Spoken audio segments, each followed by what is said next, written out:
to pivot Ontario's manufacturing sector to make critical PPE.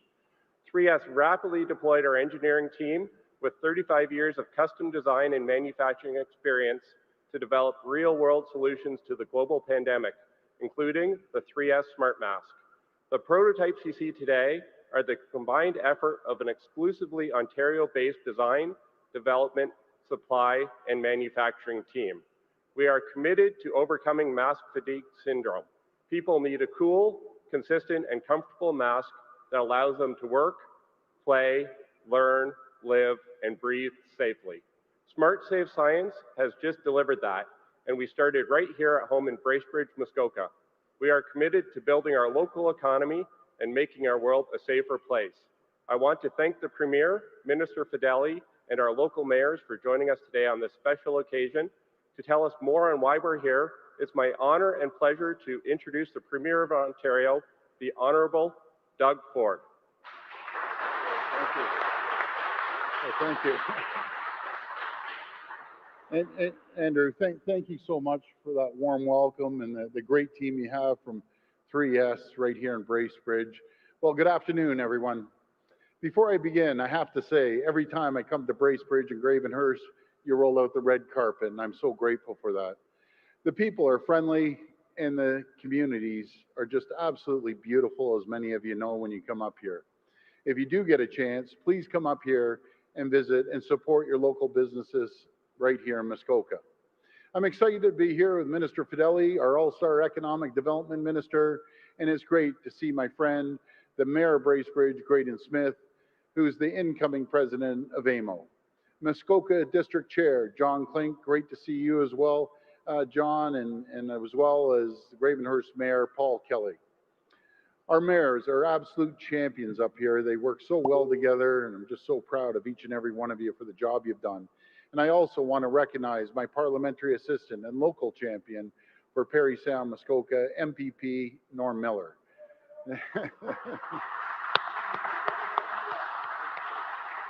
See, they love you here, Normie. That's great. Norm has been a strong voice for the region, advocating for your priorities. Priorities like a brand new Muskoka and Area Ontario Health Team to provide better connected care to patients, and expanding the Gravenhurst Dental Clinic so low-income seniors can receive free routine dental care. But it's also a community where we need more jobs, where we need more growth and opportunity as we gradually and safely reopen the province. Today's job numbers are good news for Ontario.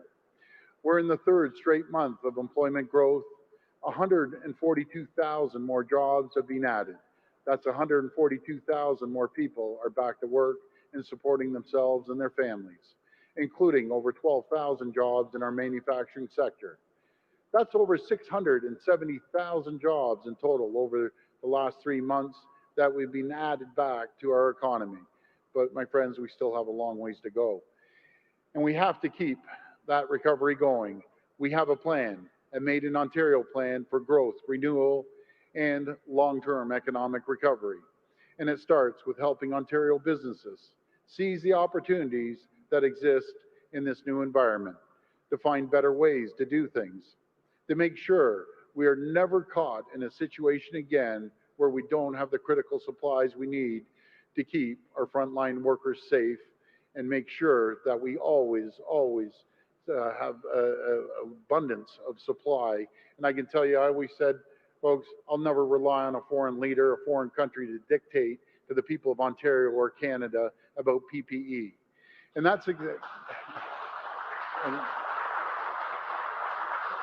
Thank you. And that's exactly what Smart Safe Science and True North Plastics are working on. Many of us may know a family member, a friend, or a neighbor who works on the front lines. Wearing a mask is part of the job, but for many, they're wearing that mask day in and day out, 12 hours a day, sometimes more. It can be really, really uncomfortable, but they wear it to save lives. They wear it to keep others safe and stop the spread of this deadly virus. For those frontline workers, I'm proud to say help is here, thanks to the hard work of the team at Smart Safe Science. They have developed an Ontario-made solution to this problem. They created a lighter breathable, medical grade face mask. It's a better mask that will help keep our frontline healthcare heroes and frontline workers safe, comfortable, and protected. And they're made right here in Bracebridge. And we want to, absolutely. See, folks, I love these people up here. And we want to help this company make as many of them as possible because our frontline heroes deserve the very best. So today, I'm proud to announce our government is investing $2 million through the Ontario Together Fund to help Smart Safe Science mass produce these masks. That's great. This investment will help the company expand their facilities and ramp up production to 200,000 masks every single month. This will help secure a domestic supply chain of vital PPE so that we will always be prepared and protected, no matter what the pandemic may throw at us. If it's Ontario made, it's Ontario strong. Thank you, and God bless the people of Ontario. Thank you. Now I'll pass it over to Minister Fedeli. Thank you.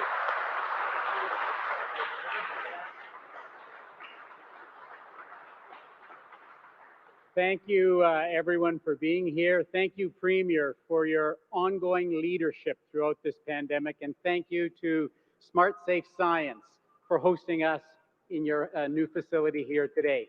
Since this pandemic began, the response from business owners, workers, communities, and people from across Ontario has been incredible. We have seen firsthand ingenuity and perseverance on display in every corner of Ontario. Our business community has continued to step up and demonstrate the best of Ontario spirit by providing innovative solutions and helping to ensure our frontline workers and people across Ontario are equipped with the critical supplies they need. And thanks to those ongoing efforts, we're ready to get the economic engine of Canada revving again and emerge from this. You brought your cheering section with you, Norm and Mayor. I love it. We are going to emerge from this pandemic stronger and more resilient than ever before. And that's why we are so proud to announce today's investment. As you heard from Premier Ford, our government is investing $2 million into Smart Safe Science, or 3S, through our Ontario Together Fund. With Ontario's support, 3S will make a face mask that is lighter and more breathable. As we know, face masks have become an essential part of our daily lives through these unprecedented and uncertain times. But for our healthcare professionals and frontline workers who are battling COVID-19, prolonged use of face masks brings fatigue. And this technology, right here from 3S, will help address common mask fatigue syndrome experienced among heavy-use mask wearers. The mask comes with attachments for a smart stick that will monitor body temperature and transmit critical real-time data about the user's health status. And the mask will also conform to the user's facial structure, providing greater comfort and protection. To reach targeted and production capacity, 3S will invest in expanding this facility and purchase new equipment. This Made in Ontario solution will help ensure the health and safety for Ontarians and Canadians and a strengthened domestic supply chain for vital PPE as Ontario continues on our economic path to recovery. Through the Ontario Together portal and the Ontario Together Fund, we have mobilized our province's manufacturing and innovation might. We will continue to work with the very best innovators and manufacturers and prioritize Made in Ontario solutions to ensure a safe reopening and recovery and to maintain our place as the workshop of Canada. Thank you to everyone, and now it is a great pleasure for me to welcome to the podium the Mayor of Bracebridge, the Honourable Graydon Smith.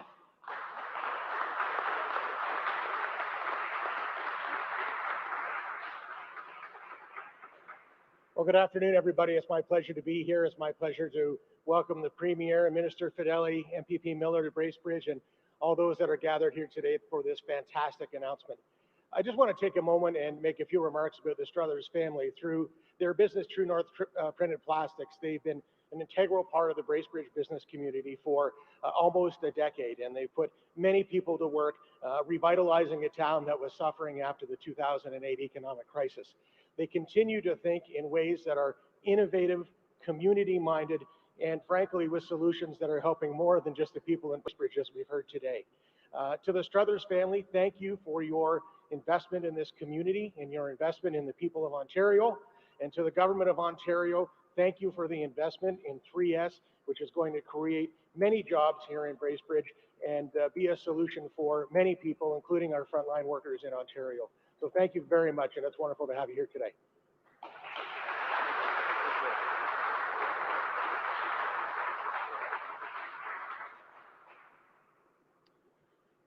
You know something? I'm stealing your thunder. I thought it was my turn to answer the questions. Go get them. Thanks, Premier. I want to thank our distinguished guests, the Premier, Minister Fedeli, and the good folks at True North Printed Plastics and Smart Safe Science for coming together today on this exciting occasion. I'd also like to thank the mayors for their unwavering support of this project. As the parliamentary assistant for the Premier and MPP for Parry Sound Muskoka, I know the Premier has been a stalwart champion for Ontario-made solutions and Ontario-made products. More than that, we have an opportunity to lead the world in producing high-quality medical equipment and supplies, and there's no reason why it can't happen right here in Muskoka.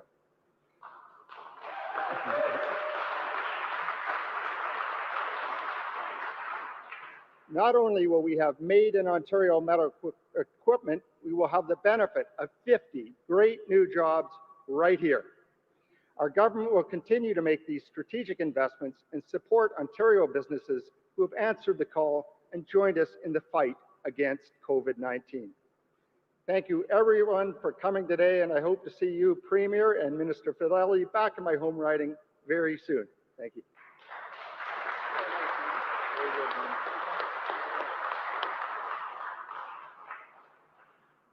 Well, before I start, I have to thank John Botello from Flying Colors International, who made the Ontario-made flags there. They look absolutely great. Thank you so much, John. And anyone who wants one of those, just give John a call. So we're ready for the questions. We'll go to the phone line for questions. Just a reminder that it's one question and one follow-up, please. Thank you. First question is from Pamela Steele at Bracebridge Examiner. Please go ahead. Hi, Pamela. Sorry, 1 second, Pamela. Kind of like the music. You can keep going. It's all good. Okay, go ahead. We will move to the next question, which is from Laura Stone at the Globe and Mail. Hi, Laura. Hi, Premier. Sorry, no music from me. That's all right. I have a question about education. Yes. Can you hear me, Premier? I can hear you. I can hear you, Laura. My first question is about education. Sick kids, and even you, the government, have said that being in school is good for the mental and social well-being of kids, especially those from low-income neighborhoods. Mm-hmm. Yet the TDSB has released data this morning that shows those families are keeping their kids home at a higher rate, some at more than 50%.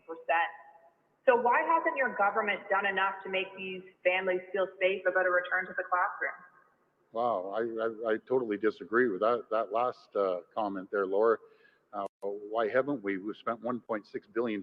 We've thrown everything in the kitchen sink at opening these schools. We have Dr. Heyer, that is one of the most respected doctors in the country. We've put in $170 million to hire more teachers. We have 625 nurses that are coming on board. We've hired 1,300 more cleaners. I could sit here for the next 10 minutes and rattle off all the areas, but I can assure you that we're doing everything we can to keep the schools as safe as possible. And I got to talk to the kids and the students going back. You hear a lot of fear mongering on TV, and for that I apologize to the kids. but I can assure you as Premier, I will do everything in my absolute power to protect our kids and our children and our students in this province, and I will not spare a penny, which I haven't, and I will throw every single resource. The kids are so excited about going back to school, and they have 1,000 pounds on their shoulders. So kids, I just want to tell you, if you go back to school, I wish you all a great year. They'll make sure you practice social distancing, make sure you wash your hands, and obviously the face masks as well. But, you know, I just have to tell the kids, we're here for you. And I won't for a second hesitate. If there's an outbreak anywhere, I'll close the schools down in 10 seconds, as I did as the first premier in this entire country to close the schools down. But Laura, we have thrown everything we possibly can at the reopening of the schools. Follow up. Premier, some in the health community, such as Doris Grinspun of the Registered Nurses Association, have been calling for Dr. Williams to resign, and they've criticized how he's handled the pandemic. Can you respond to these calls? Are you considering replacing him before a second wave? And can you also explain why you brought in Dr. Durkheim to oversee outbreak plans? Well, first of all, I have all the confidence in the world in Dr. Williams. And I love Doris. I really do. I have a relationship with Doris. I love her. She's a great person. Doris, we need more nurses. I need you to bring more nurses to me. We need 625. I know we've hired quite a few, but I need more nurses. We have the money. I want to hire. But, you know, they've been calling for Dr. Williams' head since the beginning, and I take personal offense for that. Dr. Williams has worked around the clock. This man doesn't sleep. He's out there protecting the people, and the numbers speak for themselves. Because of the leadership of Dr. Williams and his entire team and all 34 chief medical officers around the province, we have the lowest cases per 100,000 in North America. Like, I take real offense. What more do you want from this man? The guy is working his back off, giving his best judgment. And by the way, I say it over and over again, Dr. Williams, in my opinion, is an absolute champion. He works collaboratively, and it's not, Dr. Williams isn't the type of person to say, this is what we're deciding, it's my way or the highway. I've never, ever seen that. Matter of fact, to the contrary. He talks to all the health experts around the country, around the province, communicates with all the public health officials, which are, all of them are doctors as well. So I just wish him all the best. And I'll stand beside Dr. Williams any day, any pandemic. He's given us great guidance and protocols to follow along with his team. So I wish him all the best. And he's a great guy. Next question. Thank you. Next question will be from Pamela Steele at the Bracebridge Examiner. Please go ahead. Hi, Pamela. Oh, we're rocking and rolling again. We'll go to the next question. Anyways, even going back before that, to the media and to everyone, it's so easy to play armchair quarterback and criticize people that are going around the clock. You know, contribute. I always say there's complainers, then there's people that make things happen and say, we have this, we're going to do everything we can. And that's what the principals and the teachers are doing right now. They're going to have a good school year. Next question. Will be from Farah Morelli at CBC News. Hi, Premier. Thanks for taking my question. Thank you. I had a question for you about commercial evictions and business you're familiar with. The Tria Cafe and Bakery in Oakville, this is a place that you had campaigned at back in 2018, has been evicted by their landlords. Their locks were changed this week. Their landlord chose not to participate in CECRA, the Canada Emergency Commercial Rent Assistance Program, and because of how long they were closed, the owners could make their rent payments in full, which led to their eviction. Given that commercial evictions fall under provincial jurisdictions, what could your government have done better to protect small businesses like Tria, whose landlords chose not to participate in CECRA? And would your government consider extending the moratorium on commercial evictions? Well, we're extending it as of today. It's going to go for another month to the end of September. Our priority is to always make sure we protect businesses out there. And I want to look into this, and maybe if we can give me that contact name again, or we'll look it up and find out. because they can't just evict someone. We have a program in place that as long as the landlord pitches in 25%, the tenant pitches in 25%, the federal government will put in 25 and we'll put in 25%. So it's unfortunate they didn't take him up, but he can't evict them. It's as simple as that. So we'll be addressing the landlord as soon as we get off today. We'll find out who the landlord is. Follow up.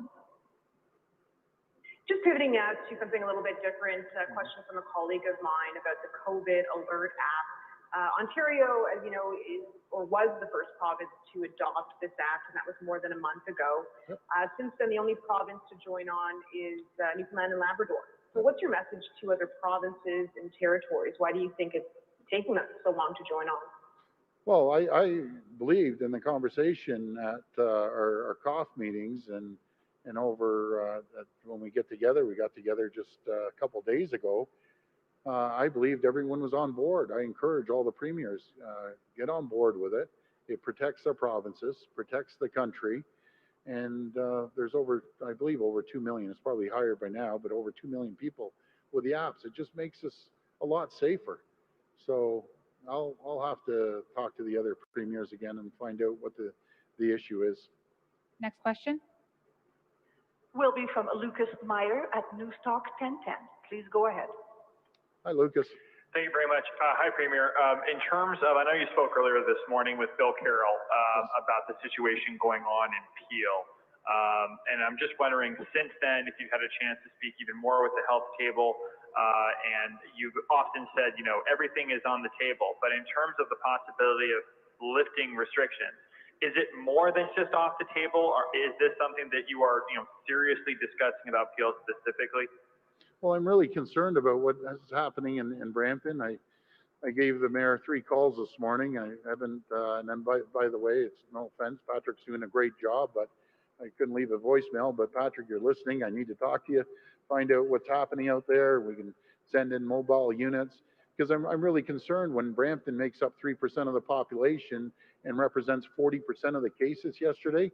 That's concerning, and I keep seeing escalating. But then the great chief medical officer of health, they're going around Brampton, and this is a small percentage because I lived in Brampton. I love the people of Brampton. They're great folks, but we can't have these backyard parties, not people wearing face masks. And anyone who's thinking of having a big shindig this weekend, forget about it, cancel it, or we won't hesitate to again shut it down, because again we're seeing a slow creep. So folks, just follow the protocol. Something is broken when you have 3% of the population with 40% of the cases. So I need to sit down with the mayor. He's working his back off every day. But the people, I'd have to stress, the people of Brampton, you're great folks, but you cannot be holding these parties in the backyard. I can't stress that enough. Follow up.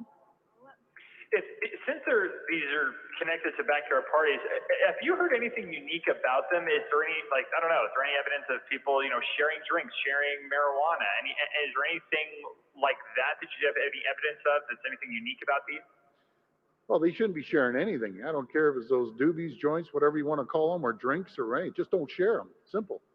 And wear a face covering. Don't have more than 10 people. You can't, 10 people, I'm sorry, outside you can have up towards 100, but guys, in small backyards, it's not large enough. Let's just follow the protocols, be safe, and then everyone's hunky-dory. Everyone's going to be happy. Last question. Last question will be from Wendy Gray at Vista Radio. Please go ahead. Hi, Wendy. Thank you, Premier, for taking my call today, my question today. This question is actually from one of our listeners. I thought it was a great analogy. Why is a liquor store with a huge area limited to 10 customers at a time? All the staff is protected behind plexiglass at the counter. But schools will have 30-odd kids, with some of the kids, the younger kids especially, being maskless, packed into a regular-sized classroom. How do you justify that? Yeah, that's a good question. I'll be talking to the chair and president and CEO. I'll talk to the finance minister that falls under his portfolio, and I'll I'll talk to, the folks, the Smokey Thomas. He's a great guy too. So maybe they've asked to only have 10 people in the store, but you make a good point. But I just want to mention again, the high school students are capped at 15, not at 30. And we've given $170 million to spread out the classrooms, more social distancing. And teachers and principals have set up some great classrooms. And I just, if you're up the high numbers, I understand there was 5 schools, as I mentioned yesterday in TDSB, we'll find you another spot to teach, to make sure it's safe. Follow up. You've touched on this briefly, but I just wanted to get your take on it. Dr. David Williams is obviously concerned. He expressed his concern about the, what he called stubborn raising of the numbers, increase of the COVID-19 cases in the province. We hear them every day saying physical distance, wear a mask, wash your hands. And then yet we're still hearing about these backyard parties. Is the message just not getting through? Does the government need to do something more to get that message through and resonating? Well, I always look at the glass as half full. As much as we see the numbers jumped up a little bit, put it into perspective. 14.5 million people leading North America to similar jurisdictions anywhere in North America. So the people are doing something right. They're listening for the most part. And there's always a small percentage. But the problem with COVID, you have a small percentage of people that get it. It goes through like lightning. That's the problem. It only takes a small percentage to get COVID up and going. It takes one backyard party with 50 people, and those 50 people leave and give it to another 50, and it just starts compounding. And the best thing to do, again, are the golden rule. And that's the advice we're getting from health and science. But overall, we're still doing really, really good. And all the people of Ontario get the credit. Everyone's really, for the most part, listening. There's always a small group that may not listen, but we have to. The neighbors got to call them out. Your friends got to call them out. If you know you're going to a party, don't go to the party. It's simple. You aren't going to miss anything. There'll be a lot more parties in the future. So just keep focused on social distancing, and everything should be fine. Thank you, everyone. Thank you, everyone. Have a very safe and healthy weekend. Thank you.